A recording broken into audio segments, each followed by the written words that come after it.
Doc Edgerton inspired us with awe and curiosity with this photo of a bullet piercing through an apple, an exposure just a millionth of a second. But now, 50 years later, we can go 1,000,000 times faster and see the world not at 1,000,000 or 1,000,000,000, but 1,000,000,000,000 frames per second. I present you a new type of photography, femtophotography, a new imaging technique so fast that you can create slow motion videos of light in motion. And with that, we can create cameras that can look around corners beyond line of sight or see inside our body without an X-ray, and really challenge what we mean by a camera. Now, if I take a laser pointer and turn it on and off in 1/1,000,000th of a second, which is several femtoseconds, I'll create a packet of photons barely a millimeter wide. And that packet of photons, that bullet, will travel at a speed of light, and again, 1,000,000 times faster than an ordinary bullet. Now, if you take that bullet and take this packet of photons and fire into this bottle, how will those photons shatter into this bottle? How does light look in slow motion?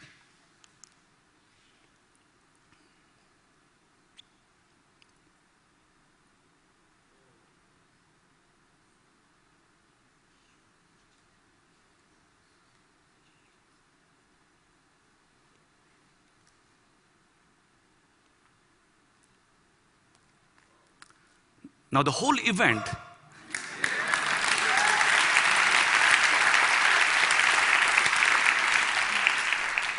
Now remember, the whole event is effectively taking place in less than a nanosecond. That's how much time it takes for light to travel. But I'm slowing down in this video by a factor of 10 billion so you can see the light in motion. But Coca-Cola did not sponsor this research. Now, there's a lot going on in this movie, so let me break this down and show you what's going on.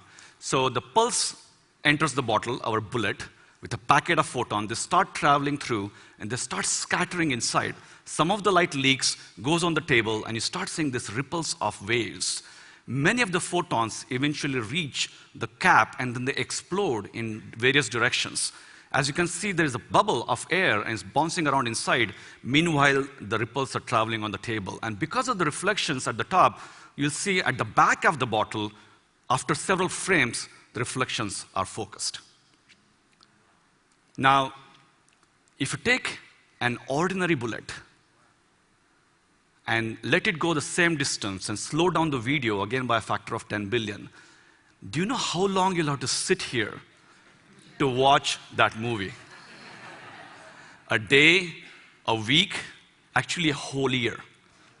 It'll be a very boring movie of a slow, ordinary bullet in motion. And what about some still life photography?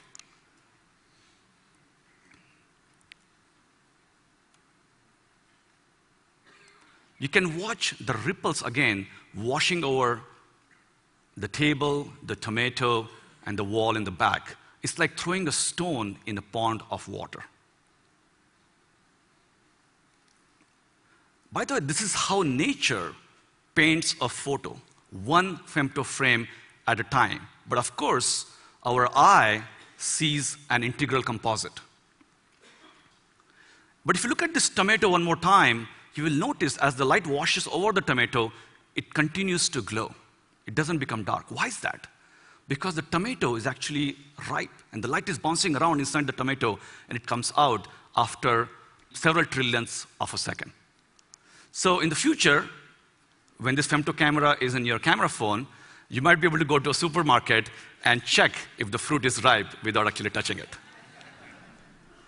So how did my team at MIT create this camera? Now, as photographers, you know, if you take a short exposure photo, you get very little light. but we're going to go 1 billion times faster than your shortest exposure. So you're going to get hardly any light.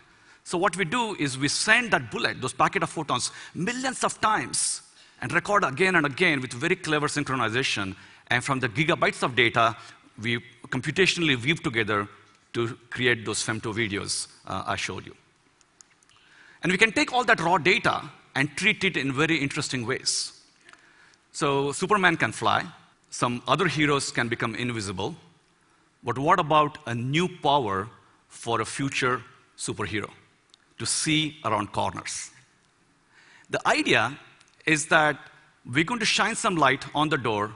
It's going to bounce, go inside the room. Some of that are going to reflect back on the door and then back to the camera. And we're going to exploit this multiple bounces of light.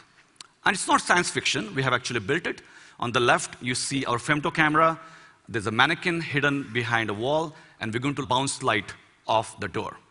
So after our paper was published in Nature Communication, it was highlighted by nature.com, and they created this animation.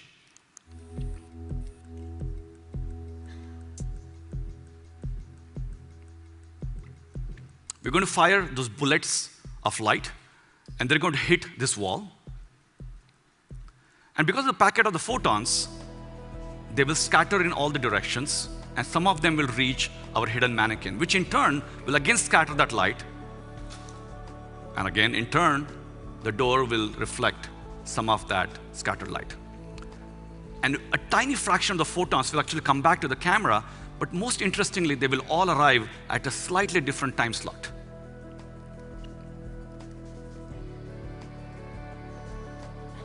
And because we have a camera that can run so fast, our femto camera, it has some unique abilities. It has very good time resolution, and it can look at the world at the speed of light.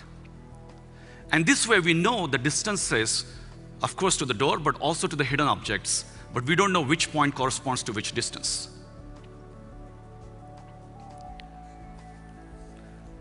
By shining one laser, we can record one raw photo, which you look on the screen doesn't really make any sense. But then we're going to take a lot of such pictures, dozens of such pictures, put them together, and try to analyze the multiple bounces of light. And from that, can we see the hidden object? Can we see it in full 3D? So this is our reconstruction.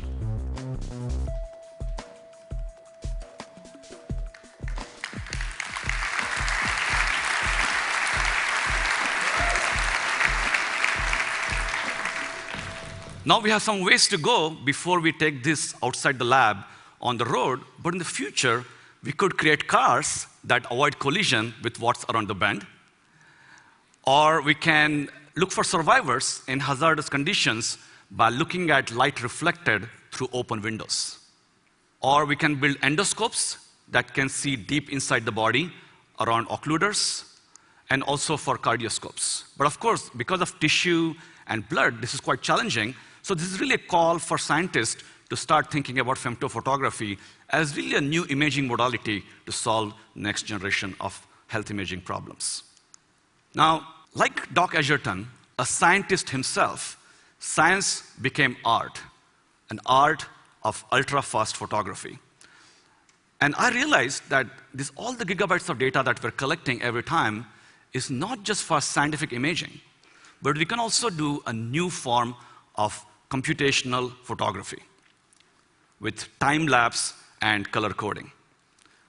And when you look at those ripples, remember, the time between each of those ripples is only a few trillionth of a second.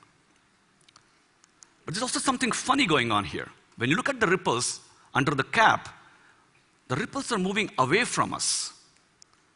The ripple should be moving towards us. What's going on here?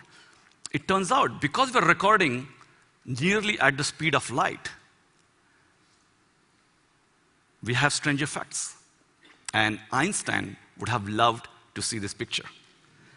The order at which events take place in the world appear in the camera with sometimes reversed order. So by applying the corresponding space and time warp, we can correct for this distortion. So whether it's for photography around corners, or creating next generation of health imaging, or creating new visualizations, Since our invention, we have open sourced all the data and details on our website. And our hope is that the DIY, the creative, and the research community will show us that we should stop obsessing about the megapixels in cameras and start focusing on the next dimension in imaging. It's about time. Thank you.